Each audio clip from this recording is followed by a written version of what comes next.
Desert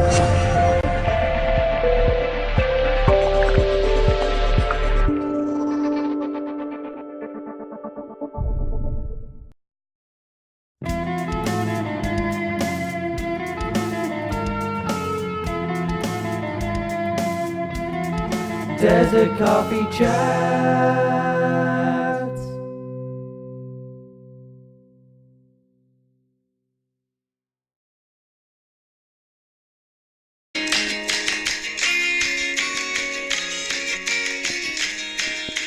Good morning, everybody. Hey, Donna. Hey, everybody out there. Hello, Caroline. Today is January 11th. January 11th. It's beautiful Saturday. It is nice weather we're having here. I know that there is not such lovely weather in some parts of the U.S. right now. Well, all around the world, actually. Right. But it's really nice here. Cool weather and sunny, clear outside. How's your life? What's going on with you? My life, well, I will tell you, this week it's been a mess this week. I mean, wouldn't you say so? I don't know. I just feel like it's been like a roller coaster this week. I would definitely agree with that. It has not been, well, I mean, it's been an emotional and mental type roller coaster. Yeah, definitely. I don't know, I'm sure everyone knows what's been happening in the news. So, this region has been a little bit crazy. Yeah, I mean, it's not just like there are weather issues going on places, and what's going on here in the Middle East, and I don't know. It made me start thinking about, I've, in the U.S. when I lived along the coast in the South, especially, but even when I was not, when I was in central, like South Carolina, there are times when you feel like you need to be prepared for something coming, right? I mean, right. Like for me, mostly it was when I was in South Carolina, it was like weather issues. Hurricane is coming. We've had so many hurricanes. You have had them too, down in your way. But like in South Carolina, if it's like going to snow and they're like weather bulletin, it's a big snowstorm coming. Everybody in the Piggly Wiggly has cleared out the bread, the milk, the eggs is empty. The Piggly Wiggly. Yeah, and there'd be like an inch, or something like that. But but what do you think about like being prepared for? What do y'all do? I mean, you're basically the same thing, but with that, but you know what I'm going for. Well, this week definitely brought back a lot of, how can I say it? Memories. Okay, growing up, whenever we would have hurricanes in Florida, I know, you want to make sure you have water, food, things like that. But this week, with what's been going on with the region, with Iran and the U.S. and Iraq and all of that, for me, well, the first thing, it's a completely different feeling whenever you have kids. You know what I mean? And thinking, unless you're just single and living alone, I'm sure, people worry about that as well. But I start to think, do we have enough water? What if something happened? Do we have enough food? Mm-hmm. What if everything was closed? It brought so many different emotions to me. Like, I will tell you this week, number one, I was very scatterbrained. Number two, all the what ifs. Right. That's the worst, to me, that's the worst feeling ever. It's just like, what if? What do you think? Right. I think I was the same way. I think you and I were both on the same page. We were teaching our classes, but then, and it wasn't really that you were like cognizantly aware that you were thinking something, but mm-hmm. It was kind of like distress or worry running in the background. Yeah. All the time, running in the background. So yeah, I was the same way. I bought a bunch of water. My husband's like, "Why are you buying all this water?" But I was like, "You just never know." I actually cleared out the store, and they were like, "Yeah, we don't have enough. We're refunding some of your money." I got a big old shipment. But then it started me thinking about like water in general. Right. And then I was thinking like, well, what if something it did happen? We could just drink the water from it. I mean, we buy bottled water. Well, a lot of people don't know that Kuwait, we don't have we don't have fresh water. We're not right beside a river, lakes with the fresh water. So, we're by the Gulf. Right. So. Right. As a matter of fact, like Kuwait is the first country to establish like a really big, we desalinate the ocean. Right. So, for for our drinking water. And I started thinking about that. I think Saudi, UAE, Qatar, Bahrain, and Libya desalinate. Oh, that's interesting. Yeah, it's a really expensive project to desalinate, as one can imagine. Take the ocean water and make it into potable drinking water. But they were the first country to do it, Kuwait was. And it said it was in 1951. And then it said in like 1965, the government made like a water supply system for the capital, which is basically what Kuwait is. It's just Kuwait City. Right. And it included, and that includes the famous water towers that everybody sees. People see. The blue and white towers. Yeah, the striped different towers. areas. Yeah. And it said that those can store like 3,600,000 something cubic feet of water. Oh, wow. Which I have no clue what that looks like. How long would that last if, for example, if we don't, something happened and the big, what is it, the big factories? Yeah. Or the plant. The yeah. plants. What if they shut down? How long would it? I don't know. I didn't get it. I didn't look into that so much, but I know that they continuously do testing on the water just to make sure, because that's what I started thinking about. Imagine like if a tiny bit of bacteria got into that, or it could contaminate it. Right. So they talked about how they're always testing. They do a lot of testing on the water supply or whatever. And then it said, what I was looking at was saying that it's possible that other places could start doing desalination too, because it's getting less expensive due to the fact that they're looking at other power sources to desalinate, such as like solar power, which led me down the rabbit hole when I of course, me, when I get into something and I start looking at things, and then I saw the World Economic Forum, the survey that they did for this, not survey, what do you call that? Like the information that they put out, the list of where people live the longest. Okay. And they based it on health, skills, financial systems, institutions, and infrastructure. And number one place is, where would you think the number one place where people live? I have no idea. Live the longest. I'm trying to read your thing and I can't see it. I can't see it. I'm like, I don't know where. Number one was Singapore. Oh, that's interesting. Well, they're really up. I mean, they're yeah, really up on and they're so stuff, clean. So that's right. They're so clean. Yeah. 74.2 average year life expectancy. Oh, wow. 74.2. Then Japan, then Spain, then Switzerland, then Italy. That brings us down to 71.9. Okay. Then France, Korea, Israel, Iceland, Sweden, Kuwait. Oh, wow. So we're number 11. Number 11. Oh, wow. At 70, and see, the difference is not that huge, 70.7. But then U.S. was 54. They were ranked 54? 54. Oh, wow. And UK was 32. And again, this was based on? All of the health, the health of the people. I mean, this is your lifespan. Like, where do the people live the longest? Ah, okay. Institutions that they have, infrastructure, financial systems, skills. I don't know what skills means exactly, but how skilled the people are in the population. All right. But 54 for the U.S. I wonder if that's gone down, because that seems awfully low, doesn't it? That this was this year, 2019? 2018, I think. Oh, okay. That's interesting. That's very, very interesting. I don't know.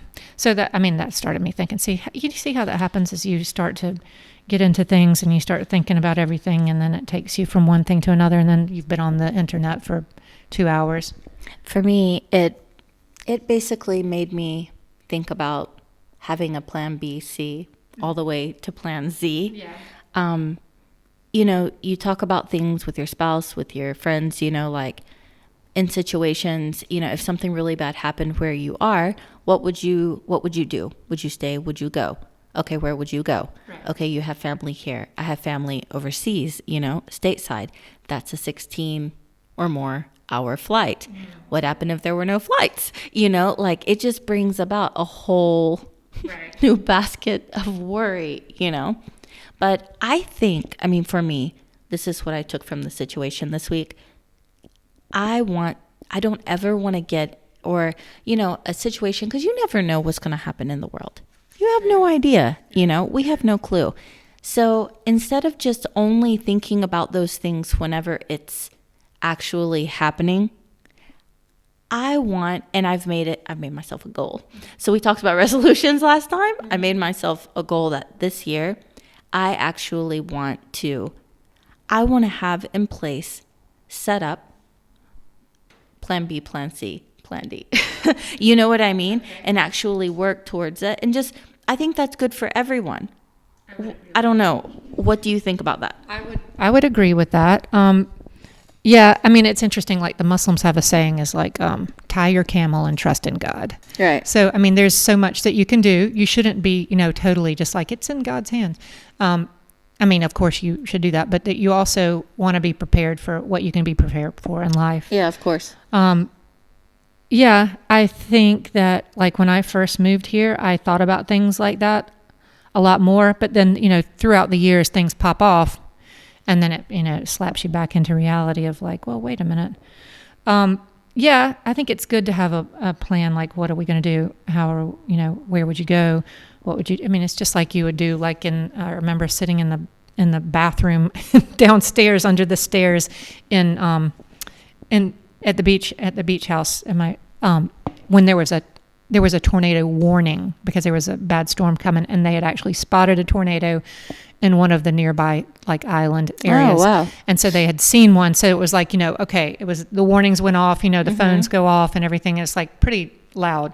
So we all went and sat under there was, they have one of those half bathrooms that are under the staircase. Yeah. So we went and, stayed in one of those, and I remember how, panicked my kids were at the time. Right. But I mean, you do think of like, where do you go to get safe? Do you remember like in schools when you would have like drills, like fire drills and that kind of stuff? I remember the whole stop, drop, and roll for fires. Yeah. I also remember, was it if there was a bomb or something like that, or, go get under the table, or, like everyone line up, go to the basement. I remember drills like that. I definitely do. I do too. I mean, but now in hindsight, like, what is a table going to do if there's like a bomb? Like, I have no idea, but no, I get what you mean. And I've thought about that before too. Just fallout, I guess, just like small debris, that kind of stuff. That's depressing. But I know that they do in the U.S. now, they do active shooter drills all the time. Oh, okay. I didn't know that. Yeah. But it makes sense. Yeah. I mean, but just whatever is a possibility of being being some sort of disaster or some sort of emergency, it's better to have planned it out or thought about it. Yeah, that's true. Ahead of time to be prepared. So, but again, I think it's just, tie your camel and trust in God. That's right. I would agree. I mean, we can't control anything. It is in God's hands, so I agree. So what else? We asked for stories on Instagram. We asked people to it was kind of like a general call to stories from our Instagram account at Desert Coffee Chats Podcast on Instagram. And we were asking just in general for, tell us some stories, give us some comments, give us some feedback. And we did get, well, interestingly enough, but not coincidentally, my son was one who was like, yeah, I got something to say. He is in the university in the U.S. right now. And he's here visiting on the winter break. And it was something that he had noticed. And I think like when you are living in other countries, or, if you're a half child, as you'll see when your kids get older, is you start to really reflect on things a lot. Like, oh, this is interesting. And they don't do this here, and they do this here. And people think like this here. And you can, I guess, stereotype, but if you're, wise and you think about it, you realize not everybody is the same wherever you are. But he was saying that it reminded, he had something happened to him in a store. It's not a major deal. But he was thinking about right before he came that he and his friend had been in a store. I don't know what kind of store it was, grocery store or like a convenience type store, that he and his friends stopped in one of the stores, and this was in the Northeast in the U.S. And they asked the guy, like, can they use the bathroom? And he said, I'll buy something too, not a big deal, so that I'm a patron. And he said the guy followed them to the back and was like watching them, and then he said that he demanded that his friend stay with him so that he could watch him because he didn't trust him. He didn't know if he was going to do something, which is weird. It must not have been a place where people use the bathroom a lot. But he was like, no, your friend has to stay with me. I don't want him to go back there with you because I don't know if you guys are going to take something or do something or whatever. And I think he just kind of felt kind of like that was, at that time, it must have been like a little bit awkward. Shocking. Yeah, shocking to him. But then he was thinking, well, maybe one of the first nights he was back, that he and his friends were at a little, what they call Bacala, which is like a convenience store here. And he was behind a guy in line who was trying to buy a prepaid, phone card. Mm-hmm. And the guy didn't have enough money. So the store owner said it's okay, that he could pay him back whenever he could. And the man said that he would leave him his phone number just to contact him just in case or whatever, that he left it or whatever. And my son was saying, just like reflecting on those two situations, and that's common here, right? Right. That he was saying that what he felt like, and maybe he was overreading things, but what he felt like was that it's kind of like a commentary on how does your culture influence your view of like the stranger or, people that you don't know. It doesn't have to be so dubious sounding. That maybe in some parts of the U.S. that people are more mistrustful of strangers, and maybe there's an element of fear to it, but that in Kuwait that there was less of that kind of tended to default to giving people the benefit of the doubt. And then his take is, because he's a political person, was that it might have a lot to do with like media and how the media really plays up stories and just is 24-hour rolling stories of their opinions, whichever side they're giving. And that's kind of missing in Kuwait, that we don't have that 24-hour like opinion kind of thing going on. What do you think? I can totally see where he's coming from. And it reminds me of, I know that this doesn't have to do with Kuwait, but I would say that it would be very similar because it's here in the region. Do you remember this week when I told you about that? My husband had introduced that video blog from that guy on YouTube. His account is called Peter Santinello. Oh yeah. Right? I remember. He is the I remember that. He's an American Italian guy, mm-hmm. and he travels and he goes to different countries, and basically he does a video blog or a vlog about the country's people, not politics, not what you see on the news, not how, Hollywood has made them seem. Right. And he did two separate countries. He did Saudi Arabia and he did Iran. I only watched the beginning of the Iranian one, but I watched the one for Saudi Arabia, and it's purely about the Saudi people. Mm-hmm. And from the time he arrives in Saudi Arabia, people are coming up speaking to him. He doesn't even have to take a taxi. He gets 3 separate rides from people asking him if he needs rides somewhere. Right. I think you saw one of the videos where he's in mm-hmm. southern Saudi, and he's in the he goes to the Wadi. Yeah. And people just come to him, and like, even walking, are you hungry? They give him food. Then whenever he leaves that place, he goes to one, he's in that one little village, and then there are a bunch of men, they're outside, they're about to eat dinner, and they're like, he's walking on the street, and they're like, hey, come and have dinner with us. And it's just like the hospitality, the trust, the, just the care. Right. I'm sorry, but in the States, you're not going to drive and, or you're walking in a neighborhood and pick some random person up. Maybe you might. Sorry. Or they're just like, maybe in the country. Hey, you want to Maybe in the country somewhere. Yeah, you know what? Not in like the city. No, definitely not in the city. Yeah. But maybe countryside, you would have, a person be like, hey, come in for dinner or something like that. Yes. Right. I retract what I said. Yeah. But it was very interesting. And he said that he was so surprised by that. Again, he's American Italian, but you could tell also the accent. He's very American. Yeah. But he was just like, he was shocked with how he was treated, and just from complete strangers. Yeah. And the trust. That's so nice. Don't you think it's so nice when you get some reaffirmation of humanity? Because everything's so negative. That's right. Nowadays. And it's like they want you to be afraid of everybody, which, yes, there are some people I feel you should. You should be, yeah. You should be afraid, and you should be cautious. Yeah. Yes, 100%. Yeah. But then again, there still are some people out there that do have the purity, and they have the kindness. And I'm not just saying it's in Saudi or Kuwait or here. And I know it's all over the world. But it was refreshing in a way to see that, and he showed such a different side, and he was just holding his phone recording. It wasn't anything planned. It was very interesting. So Peter Santinelli, that account on YouTube, it's very interesting. Just say it.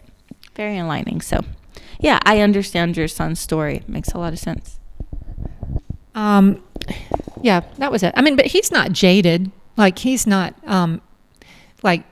he's not negative about one place or the other, which is nice. And I think that, kids who have grown up, having parents from two different cultures and having lived in two different places, just have sort of a different worldview. And, that's one thing that's hard, is that people want you to choose. I mean, from the time that my kids were young, when we first, came back here to live, and people are like, which one is better? Which one do you like more? Which one do you, and they were kind of like, well, there's good things about both of them. Yeah. And there are, but it's just totally different. It's very different. Very different, yeah. Which is good to take in the differences. Well, talking about differences, I know that whenever I'm in the States, there are things that I miss about Kuwait. Yeah. I mean, a lot, because it is different here than it is there. But also, other way around. Yes, yeah. Because whenever I am here in Kuwait, I will say that I will think of things in the States that I do miss. Right. That's so natural. It is, yes, it's a, when I'm here, I'm like, oh, like, I do miss that in the States, whatever. But then whenever I get there, I also appreciate things here that are also different. So I totally understand the differences, and I think I embrace all of them. Right. I don't know. What do you think? I'm just thinking about differences, and then and I tend, as you know, because you and I talk all the time, is I kind of I see things like through my kids' eyes a lot of times. Okay. And I'm thinking about, like, when we first came here, and one of the differences, it really, because I'm from a small family, I guess. Okay. It's just me and my sister. But my grandmother and my great aunt lived with us, which I guess was a little bit unusual for the U.S. In their latter years. But when we had a family dinner, and we had family dinner 6:00, and it would be all the four of us, and then my grandmother, so 6 of us at the most, sitting around the dinner table, and talking or whatever. But then that was a huge difference for me, because my family is also fairly quiet. Did we talk about this before? Yeah.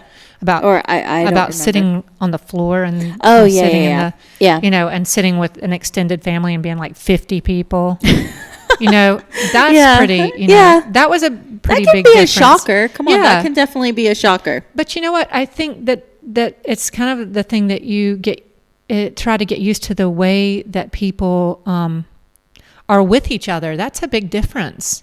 Like how you communicate, and how you express yourself. Like, in every culture, it's just like really different. Like in the South, people don't, they're very friendly or whatever, but it's very, in some ways, kind of reserved. Do you think? Yeah, I would agree with that. Yeah. And here it's very reserved too, but if you're sitting with family, they might just ask you, it looks like you put on a little bit of weight, like. Listen, that to me was a shocker when I came here. I remember I went into a store. I was with one of my friends. She was an American lady, and we went in a store, and there was one of the workers, and we were looking for, I think, some linen pants. I think it was like Zara or something like that. And the lady that was working told my friend, "No, you're a little fat." And my friend was not fat. I'm serious at all. I wouldn't even say she was a little bit overweight. But the lady was just like, "No, you were a little bit fat." I almost fell over. I was like, what? I was not used to that, because, we'd be like, "You look like you've lost weight." Yeah. Really, they've gained, Yeah. Yeah, we have a lot of this societal kind of like being well, you know what? That's just being honest. Yeah. Yeah. We're saying it how you see it. And I think it's different from the North to the South in the U.S. too, because people up north are a little bit more straightforward and blunt. Like, and people in the South would be like, does this look good on me? You're like, oh yeah, it looks good. Even if it doesn't really look good, like you might not be as enthusiastic as if it really did look good. Yeah. But you'd still be like, yeah, I like the color's nice on you. I mean, you'd find something to say that was still flattering. Maybe you would try to, if they're a good friend, maybe you try to steer them towards a better choice.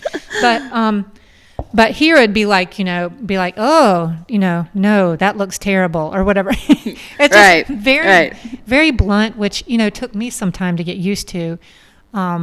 But it's just one of those things that you learn to see that maybe, there's not only one way of doing things, or maybe that's not rude, or maybe that's not whatever it is that you think of with a negative label, but it's just different. And there's a reason for the difference.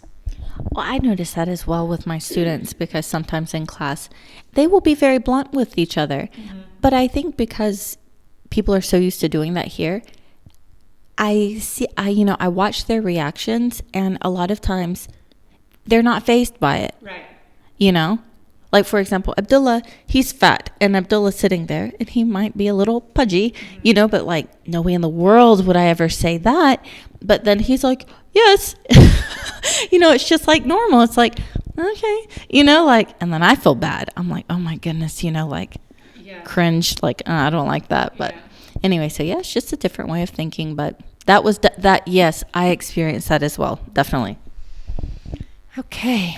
But there are many stories like that we can let them unravel as time goes on. So that pretty much ends it for today.